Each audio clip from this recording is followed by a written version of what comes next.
Hi hello ഞാൻ അഭിനോദ്യ. ഇന്ന് നമ്മൾ പഠിക്കാൻ പോകുന്നത് ഫ്രീ ഹാൻഡ് ആയിട്ടൊരു ഫേസ് വരയ്ക്കാനാണ്. അതിനായിട്ട് ആദ്യം ചെയ്യേണ്ടതെന്ന് പറഞ്ഞാൽ ആദ്യം നിങ്ങളൊരു ഓവൽ ഷേപ്പ് വരയ്ക്കുക. അതിനുശേഷം വീഡിയോയിൽ കാണുന്നത് പോലെ ആ ഓവൽ ഷേപ്പിനെ 3 ഈക്വൽ പാർട്സ് ആക്കി ഡിവൈഡ് ചെയ്യുക. എന്നിട്ട് ആ മുകളിൽ കാണപ്പെടുന്ന ലൈനെ നമ്മൾ ഹെയർ ലൈൻ എന്നും അതിന് താഴെ കാണപ്പെടുന്ന ലൈനെ ബ്രോ ലൈൻ എന്നും അതിന് താഴെയുള്ള ലൈനെ നോസ് ലൈൻ എന്നാണ് വിളിക്കുന്നത്. നമുക്ക് ആദ്യം സ്റ്റാർട്ട് ചെയ്യുന്നത് ബ്രോ ലൈനിൽ നിന്ന് തന്നെ സ്റ്റാർട്ട് ചെയ്യാം. അപ്പം നമ്മൾ ആ ബ്രോ ലൈൻ വരച്ചു. ബ്രോ ലൈൻ വരച്ചതിന് ശേഷം ആ ബ്രോ ലൈനിൽ നിന്ന് കൺപിരിവുകൾ വരച്ചു. അതിന് താഴെയായിട്ട് നമ്മൾ കണ്ണുകൾ വരച്ചു കൊടുക്കുക. കണ്ണുകൾ വരയ്ക്കുമ്പം 2 ഭാഗത്തെയും കണ്ണിൻ്റെ സൈസ് സെയിം തന്നെ ആവാൻ ശ്രദ്ധിക്കുക. അതിനുശേഷം നമ്മൾ ചെയ്യുന്നതെന്ന് പറഞ്ഞാൽ നോസാണ് വരയ്ക്കുന്നത്.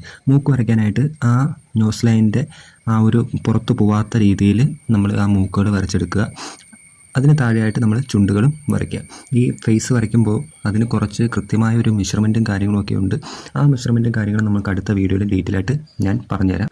ഇനി നമുക്ക് ചെവികളാണ് വരയ്ക്കേണ്ടത്. ചെവികൾ വരയ്ക്കുന്നത് എങ്ങനെയാണെന്ന് വെച്ചാൽ ബ്രോ ലൈനും നോസ് ലൈനും ഇടയിലുള്ള ആ ഒരു ഗ്യാപ്പ് ഉണ്ടല്ലോ, ആ ഒരു ഗ്യാപ്പിൽ വേണം നമ്മൾ ചെവി വരച്ചെടുക്കാൻ. അതിനുശേഷം നമ്മൾ ചെയ്യുന്നതെന്ന് പറഞ്ഞാൽ ആ ഒരു ഫേസിൻ്റെ ഹെയർ വരയ്ക്കുക എന്ന പ്രോസസ്സാണ്. അപ്പോൾ നമ്മൾ ഓൾറെഡി മാർക്ക് ചെയ്തൊരു ലൈനുണ്ട്. ഏതാണ്?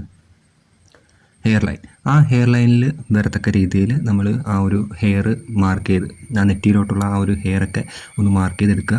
അതിന് താഴെയായിട്ട് അത് കഴിഞ്ഞതിന് ശേഷം ആ ഒരു ഹെയർ ഫുള്ളായിട്ട് ഡീറ്റെയിലിംഗ് ചെയ്ത് എടുക്കുക. ഈ ഒരു മെത്തേഡിലാണ് നമ്മൾ ഹെയർ വരച്ചെടുക്കുന്നത്.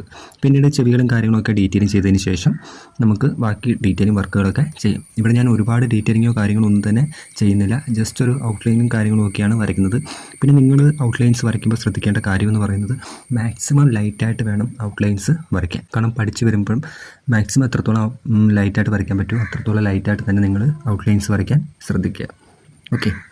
അപ്പോൾ ഞാനിവിടെ കുറച്ച് ഡാർക്കായിട്ട് വരയ്ക്കുന്നതിൻ്റെ റീസൺ എന്താണെന്ന് വെച്ചാൽ അത് ക്യാമറയിൽ കൃത്യമായിട്ട് കിട്ടാൻ വേണ്ടിയിട്ടാണ് ഞാനിവിടെ കുറച്ച് ഡാർക്കായിട്ട് വരയ്ക്കുന്നത്. അപ്പോൾ നമ്മൾ കണ്ണുകളൊക്കെ വരച്ചതിന് ശേഷം അതിനെ ചെറുതായിട്ടൊന്ന് ഡീറ്റെയിലിംഗ് ചെയ്ത് എടുക്കുകയാണ്. ഓവർ ഡീറ്റെയിലിംഗ് ചെയ്യുന്നില്ല, ജസ്റ്റ് ഒന്ന് അറിയാൻ വേണ്ടിയിട്ടുള്ള ഡീറ്റെയിലിംഗ് മാത്രം. ഈ ഒരു രീതിയിലാണ് ഫ്രീ ഹാൻഡായിട്ട് നമ്മൾ ഫേസ് വരയ്ക്കുന്നത്. അപ്പോൾ ഈ ഒരു മെത്തേഡ് നിങ്ങൾ കണ്ടിന്യൂസ് ആയിട്ട് പ്രാക്ടീസ് ചെയ്യുക. ഡ്രോയിങ് പഠിക്കാൻ ഇൻട്രസ്റ്റ് ഉള്ളവരാണെന്നുണ്ടെങ്കിൽ തീർച്ചയായിട്ടും ചാനൽ ഒന്ന് സബ് ചെയ്തിട്ടിരിക്കുക. അതുപോലെ തന്നെ നിങ്ങളുടെ കൂട്ടുകാർ കൂടി വീഡിയോ ഒന്ന് ഷെയർ കൊടുക്കുക. വീഡിയോ അഭിപ്രായങ്ങളും കമന്റ് ബോക്സിലൂടെ അറിയിക്കുക. നിങ്ങളുടെ സംശയങ്ങളും കമന്റ് ബോക്സിൽ അറിയിക്കാവുന്നതാണ്. അടുത്ത വീഡിയോയിൽ നമുക്ക് വീണ്ടും കാണാം. ബൈ.